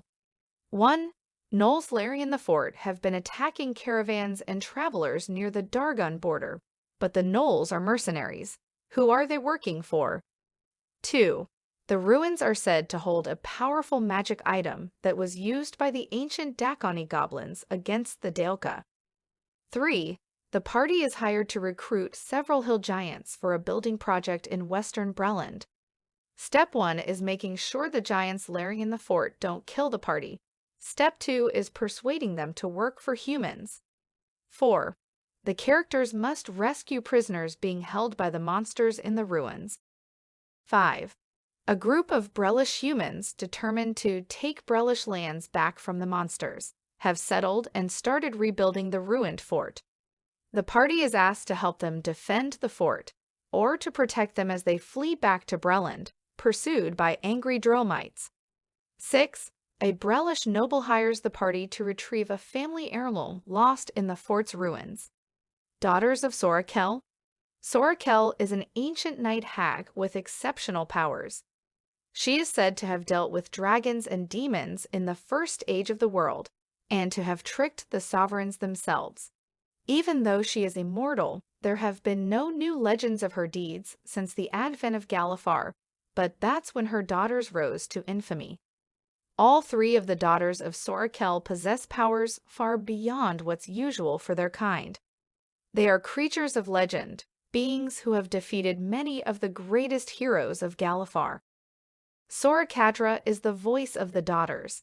Charismatic and clever, she is an accomplished illusionist and shapeshifter who rarely wears the same face twice. Stories say that she weaves curses on her loom, and that she loves to match wits with heroes and champions. She speaks for Droaam and is always interested in intrigues and plots. Soramina is the commander of Droaam's armies. It's said that she can crush a giant with her bare hands, then eat the whole thing and still be hungry. She binds the souls of her victims to their skulls, which she keeps in her lair. Though many stories depict her as merely a brute, she is a clever strategist and a master of intimidation and terror. Sora Teresa is a mystery. Though blind, or perhaps because of her blindness, she possesses vast powers of divination. She is the most gifted oracle of the age, but her answers are often cryptic, even when dealing with her sisters. She might give vital advice even to her enemies. There is little that can be hidden from Sora Teresa, but the question is always whether she'll share what she knows. The Daughters and the War. Droaam emerged as a nation in the final decade of the last war. King Borinal of Breland brokered an uneasy truce with Droaam, but the other nations of Corvair have refused to recognize the Daughters' sovereignty. Most leaders believe Droaam will soon collapse into chaos, or that Breland will gather its strength and crush the Daughters. Others think that either of those assumptions gravely underestimates the abilities of the Daughters and their subjects. In the aftermath of the war, the fighting forces of Droaam have become a significant resource for other nations of Corvair. Gnolls, minotaurs, ogres, and other creatures have proven to be capable mercenaries and laborers, and the Daughters have worked with House Therash to make these resources available to the rest of Corvair. This exchange both puts gold into the Daughters' coffers and spreads their eyes and ears throughout the wider world. The Daughters' campaign themes. When involving the Daughters of Sorakel in your campaign, the first question you need to answer is, what are their goals for Droaam? One possibility is that the Daughters believe in their nation, that it is important to them to unite the monsters of Droaam and to give their charges a voice in the world. In this case, the Daughters can be ultimately sympathetic figures. They are fighting against the fears and prejudices of the people of the 5 nations, and also the selfish ambitions of many of their own power-hungry warlords. Once the adventurers learn that the Daughters truly want peace and prosperity, They could become envoys of the daughters in the Five Nations or help to fight their enemies in Droaam. A character of a monstrous race could even become a warlord of Droaam. Even if the adventurers don't work directly with the daughters, they could have need of their assistance. Sora Teresa might hold the answer to a vital mystery, or the adventurers might need an artifact hidden in the vaults of the Great Crag. If you'd rather use the daughters as straightforward villains, they could be driven by a thirst for power or a desire to end humanity's dominance over Khorvaire. Sora Teresa's visions enable them to target enemies with unerring precision and reveal enemy plans before they are carried out. Can the adventurers find a way to deal with Sora Teresa and end this threat before the armies of Droaam and agents of Dusk make their move? A middle-of-the-road view is that the daughters are motivated solely by Sora Teresa's visions. They have no interest in gaining power or in maintaining their kingdom. They are fulfilling their role in a story that is still unfolding, and once it's resolved, they will abandon their thrones and return to their hidden haunts. Can Droaam survive without the daughters, or will the nation dissolve into chaos? Whatever path you choose should also be reflected in the nature of the criminal organization Dusk, described later in this chapter. Those monsters are agents of Sora Catera. How do their actions support her agenda? Are they seizing power on behalf of Droaam, or are they pursuing a more mysterious agenda? As described in Chapter 1, Sora Kell herself could be a group patron for a party of adventurers. In this case, the character's relationship with the sisters is complicated. Do the daughters consider the adventurers to be allies, or are they bitter rivals? Does Sora Kell support the nation of Droaam, or are the daughters defying the wishes of their mother? Droaam adventure hooks. Any adventure that takes place in Droaam or involves creatures that hail from that nation gives the players and their characters a chance to deal with monsters that don't always behave monstrously. The Droaam Adventure Hooks table presents a variety of story links involving Droaam, the daughters of Sora Kell, or both. Droaam Adventure Hooks table. Roll a d6 to determine an adventure hook. 1. A Medusa sends authorities a broken stone finger bearing a distinctive signet ring, and invites emissaries to bring gold, a magic item, or some other ransom for the petrified individual's release. 2. A House Lyrander airship has gone down, just beyond the Greywall Mountains. The characters must move immediately to rescue any survivors and secure a secret message the ship was carrying. 3. Sora Teresa appears in a character's dreams every few nights, urging the character to explore a particular ruin. 4. The characters must entreat the daughters of Sora Kell for knowledge of how to remove a seemingly unbreakable curse. 5. The characters must purchase or steal a Dhakaan tome or artifact from the tower of Mordain the Fleshweaver, a powerful wizard banished from the 12 who now makes his home in western Droaam. 6. An ogre warlord is accused of destroying a village just outside the borders of Droaam. The characters must bring the warlord to justice or work with the ogre to find the real culprit. Gatekeepers. The Gatekeepers are a druidic sect dedicated to protecting the natural world from unnatural forces. They battle aberrations and guard against extraplanar invasions and the release of ancient evils. The Gatekeepers maintain the oldest druidic tradition on Khorvaire. Over 15,000 years ago, the green dragon Viverok came to the Shadow Marches and gathered a following from among the orcs of the region. In her studies of the prophecy, Viverok had foreseen a great threat that could be stopped only by the younger races. So she taught the orcs the secret language of the natural world and showed them how to work with stone and soil and how to read the future in the movement of the Ring of Cyberies. She charged her students to remain ever vigilant against the threat that was to come and to protect nature from those that would corrupt it. Thousands of years later, the Dhakaan, see Chapter 6, opened gates from the plain of Zoriat and unleashed hordes of mind flayers, beholders, and other foul creatures into the world. The conflict that followed destroyed the Goblin Empire of Dhakaan and the Daelka's invasion left scars across Corvair.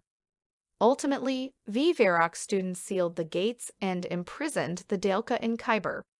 Even after this triumph, the orcs couldn't be sure if they had turned back the threat Viverok had foreseen, or if a greater danger lay ahead. So, in addition to guarding the seals that bind the Daelka and keep Zoriat at bay, the Gatekeepers remained vigilant against the possibility of worse to come. In the millennia, since that struggle ended, the Gatekeepers have shared Viverok's wisdom and druidic magic with humans, shifters, and others who came to Corvair. New interpretations of Viverok's teachings gave birth to new druid sects, the Wardens of the Wood, the Greedsingers, and the Ashbound. Today, the Gatekeepers are one of the smaller sects, and many of the sites of their long-ago battles have been abandoned and forgotten. But some Gatekeepers still remain in the Shadow Marches and the Eldine Reaches, continuing their vigil to this day. The Gatekeepers in the Last War had only minimal impact on the Gatekeepers and vice versa. The Druids' primary concern was to prevent military activity from disrupting the seals they guarded. Occasionally, the Gatekeepers attacked groups of scouts or military patrols, driving them away to ensure that battles didn't erupt in their vicinity. Sometimes the Gatekeepers failed in those efforts, and Zoriat's corruption spread over some remote regions while the war raged around them. Gatekeeper Seal? The seals forged by the Gatekeepers have a variety of purposes and forms. Some are tied to specific Daelka, keeping those individuals bound in Khyber and stripping them of some of their powers. Others ward against aberrations in general or suppress the influence of the plane of Zoriat. Some seals are amulets, objects that can be carried and stolen. It's said that one of the seals is a druidic bloodline, and it will last until the last member of the line is slain. The most common form of Gatekeeper seal is a great stone slab set into the ground or a cavern wall. It is carved with mystical symbols that hedge out the influence of Zoriat and maintain the barrier. The map depicts one such seal, along with the druidic trappings and dwellings surrounding it. Gatekeeper seal features. Map 4.4 shows what a Gatekeeper seal might look like. A seal is a protected site, usually attended at all times by Gatekeepers who live at or near the seal. The one depicted in the map lies on the edge of a swamp, but it could be located in any kind of terrain. A circle of standing stones serves to focus the magic of the area toward the seal itself, and the stones also serve as a place of worship for the Druids' devotions and ceremonies. Gatekeeper Seal Adventures. The location of a Gatekeeper seal might be the site of an adventure's climax, or the characters might need to find one in order to consult with the guardians there. The Gatekeeper Seal Adventures table presents some possibilities. Gatekeeper Seal Adventures table. Roll a d4 to determine an adventure goal. 1. Deliver a specially treated Kyber dragon shard to the Gatekeepers to repair a widening crack in the seal. 2. Petition the keepers of a seal for information on an aberration that has been terrorizing the countryside. 3. Assist the Gatekeepers in an annual ritual that will re-energize the seal and keep it shut for another year. 4. Escort a new Gatekeeper guardian safely to the seal after its previous guardians were corrupted. Gatekeeper NPC. Gatekeepers are sworn to protect the world, and thus are more likely to be encountered as allies than as enemies. It's always possible, though, for even noble Gatekeepers to fall prey to madness and corruption, thus becoming the very evils they are sworn to fight. Gatekeeper NPC table. Roll a d4 to determine NPC. 1. The spirit of a long-dead Gatekeeper lives on in the body of an ancient toad. It speaks in a deep, croaking voice. 2.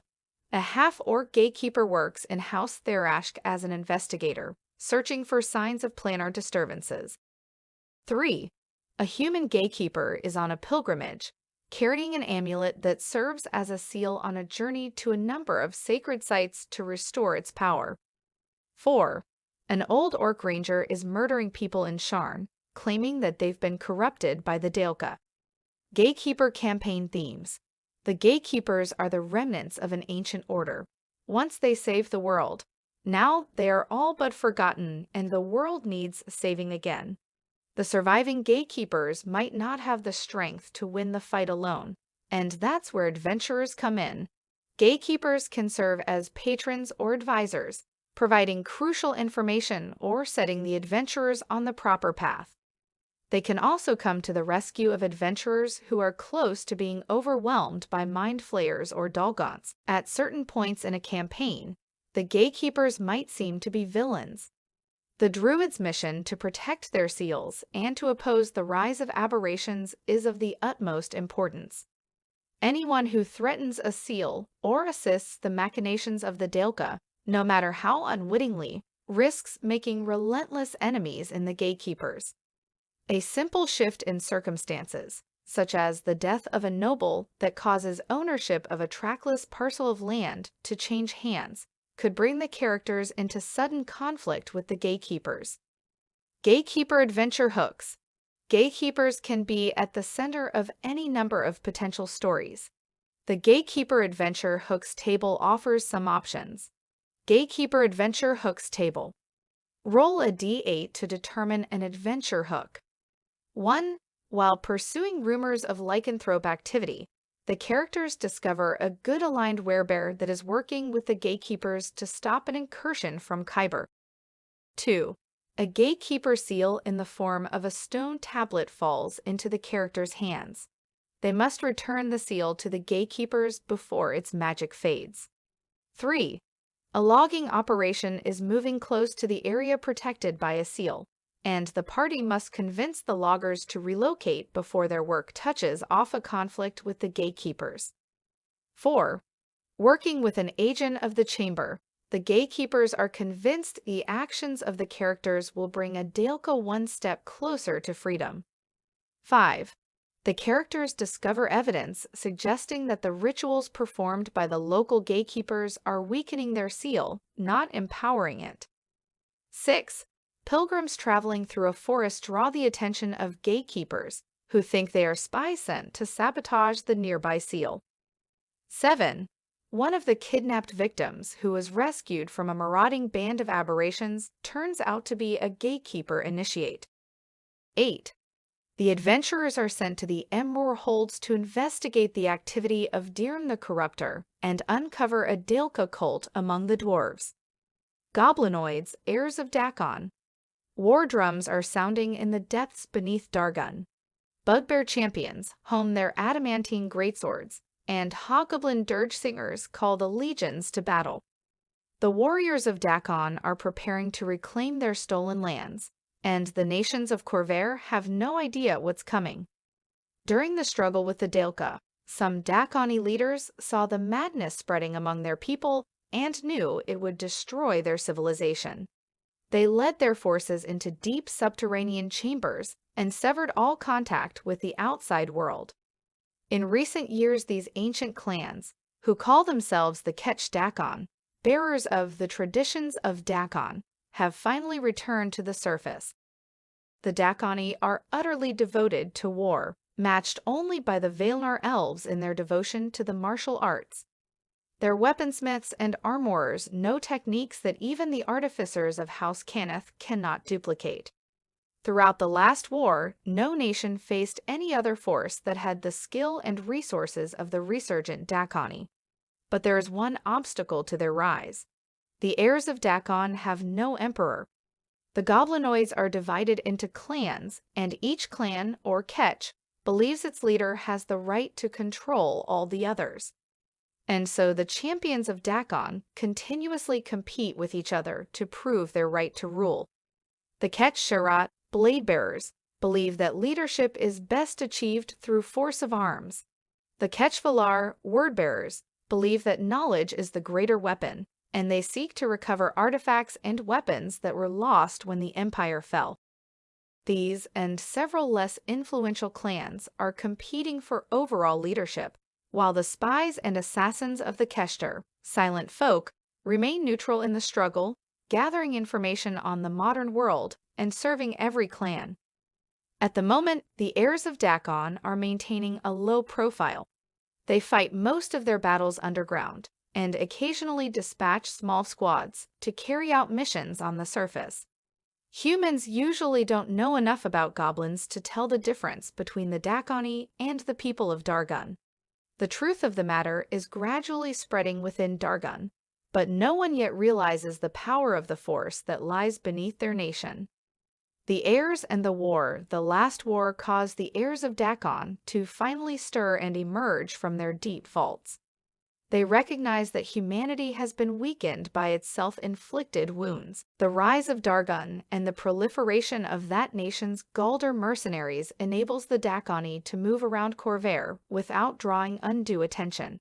And the morning, ultimately, demonstrated that the races of the 5 nations could not be trusted with ruling Khorvaire. It was time for the Dhakaan to return and subjugate the other races to their firm hand once again. The heirs of Dhakaan are devoted to war with an unmatched focus on sheer martial skill. Their weaponry and artillery are of the highest quality, and they place their trust in strength of arms, not on magic. The Dhakaan don't worship gods, and no clerics or paladins are among them. The Ketchvalar have picked up some of the elven traditions of wizardry, and all clans have bards known as Darkala, dirge singers. But in general, the Dhakaan don't rely on magic on the battlefield. Dhakaan Fort. All across Dargun, the heirs of Dhakaan are reclaiming surviving remnants of their fallen empire, and they even cautiously range out into surrounding nations. You can use Map 4.3, Ruined Dhakaan Fort, as the basis for a fort that has been reclaimed by the heirs, which would be in better repair and guarded by competent troops. Dhakaan Fort Adventures.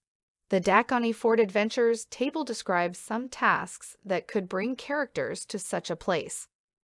Dhakaan Fort Adventures table. Roll a d10 to determine an adventure goal. 1. Steal an ancient magic weapon from the fort's commander. 2. Bring a treaty proposal to the fort, in hopes of having it conveyed to the leader of the occupying Ketch. 3. Gather intelligence about the force occupying the fort in preparation for a raid. 4. Rescue prospectors who were taken prisoner and held in the fort's dungeons. 5. Steal the fort commander's notes on troop movements in the surrounding areas. 6. Lead a strike force against the fort to drive out or destroy the occupying Dhakaan. 7.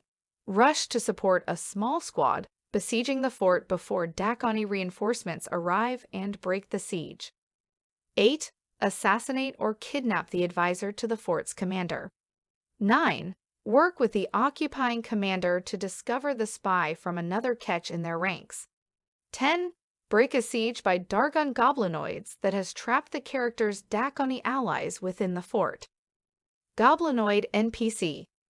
Characters who approach the heirs of Dhakaan expecting a ragtag band of goblinoids are in for a rude awakening. The heirs of Dhakaan are well equipped in fight with precision and efficiency, coordinating their efforts to eliminate spellcasters and other obvious threats. Dhakaan squads are utterly devoted to their Ketch leaders and their empire. All are bound by the principles of Mut and Acha, honor and duty, but they believe that humans and their kin don't deserve to be treated with honor. All the goblinoid races work together among the Dhakaan, and all are convinced of the superiority of their culture. When forced to fight other Dhakaan, they will usually spare the lives of their opponents, but against all other adversaries, including other goblinoids, they are ruthless. Goblinoid NPC table. Roll a d8 for an NPC. 1. A hobgoblin bard of the Ketchvalar leads an elite team of dungeon delvers to recover Dhakaan artifacts from ancient ruins. 2. A remarkably intelligent goblin studying at Arcanix or Moorgrave is actually a Kesher spy identifying tomes of arcane knowledge worth stealing. 3. A Dhakaan strike force assaults a museum or a noble's private holdings, reclaiming goblin artifacts pillaged from ruins. These relics could be part of an eldritch machine, or could simply have important ceremonial value. 4. A goblin spy stirs up trouble among the city goblins in a major city, using tales of their former glory to incite them to violence. 5. A string of mysterious bombings are actually the work of Dhakaan sappers, testing the strength of modern fortifications. 6. A Dhakaan strike force attacks a Denith outpost built atop a goblin ruin. Are the goblins just angry about the desecration, or is something hidden beneath the outpost? 7. A bugbear of the Ketch-Sherrat, to test the mettle of the adventurers, engages them in a series of guerrilla attacks as they are traveling through the wilderness. 8. A hobgoblin warlock seeks to harness the power of the Daelka or the fiendish overlords to win the imperial crown for her Ketch. Goblinoid campaign themes. The heirs of Dhakaan are a substantial military threat. The goblins can clash with adventurers while they are exploring ancient ruins, or they can launch strikes against outposts or vaults the adventurers are guarding. Whatever the Dhakaan do, it should be part of a mission objective. Is the goal to strengthen their Ketch, gather information about the enemy, recover Dhakaan relics? Initially, the Dhakaan should be mysterious, remarkably skilled goblins that fight to the death or disappear into the shadows. The characters might logically assume that they are Dargol mercenaries. Over time, the adventurers should learn more about them and realize that they are the advance force of a great army. The heirs of Dhakaan can remain an enigmatic foe, encountered only when they attack, but a group of adventurers could come to earn the respect of their Dhakaan foes and learn more about the enemy. Perhaps a group of adventurers chooses to respect the Dhakaan's claim to an artifact, surrendering it willingly. If they do so, they could find out more about the goblins and the struggle for leadership among the clans. Of all the goblins, the Ketch-Valar are the most interested in understanding the people of Khorvaire. If there's any chance to negotiate a peace with Dhakaan, it would be with this clan. As far as the goblins are concerned, humans stole their lands, pillaged their tombs, and enslaved their descendants. The Dhakaan aren't evil, but they believe humanity to be brutal and cruel, people without Mut or Acha. Faced with an adventurer wielding a magic sword taken from a Dhakaan ruin, the heirs of Dhakaan are rightfully angry and violent in their response to this tomb robber. Heirs of Dhakaan Adventure Hooks. The Heirs of Dhakaan Adventure Hooks table offers some options for kicking off stories that involve the Dhakaan. Heirs of Dhakaan Adventure Hooks table. Roll a d12 to determine an adventure hook. 1. A scout patrol has gone missing near the border of Dargun. 2. A mining tunnel has collapsed, revealing a network of caverns leading into Khyber. The heirs of Dhakaan are waiting in the darkness and decide to strike first. 3. A squad of goblins attempts to steal back spoils of a recent adventure, cursing the characters for being grave robbers. 4. A lone hobgoblin warrior stands at the gates of a town, intent on dueling the mercenary captain who slew their brother. The warrior has already killed 10 soldiers that tried to remove them. 5. Race against a Dhakaan force to recover an ancient artifact from a ruin. 6. Defend a series of temples against Dhakaan raiders, targeting these houses of false gods.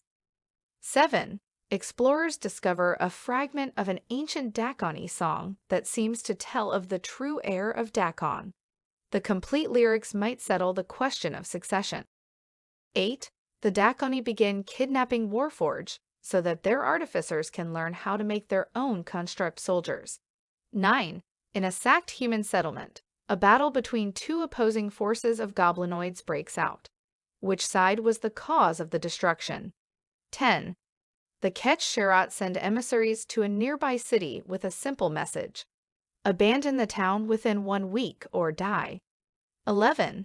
Goblin scouts have been spotted far from Dargun, moving with uncharacteristic coordination and precision. 12. A representative of the Ketch-Valar approaches the characters to request their help in confronting their rivals to maintain the balance of power among the Dhakaan.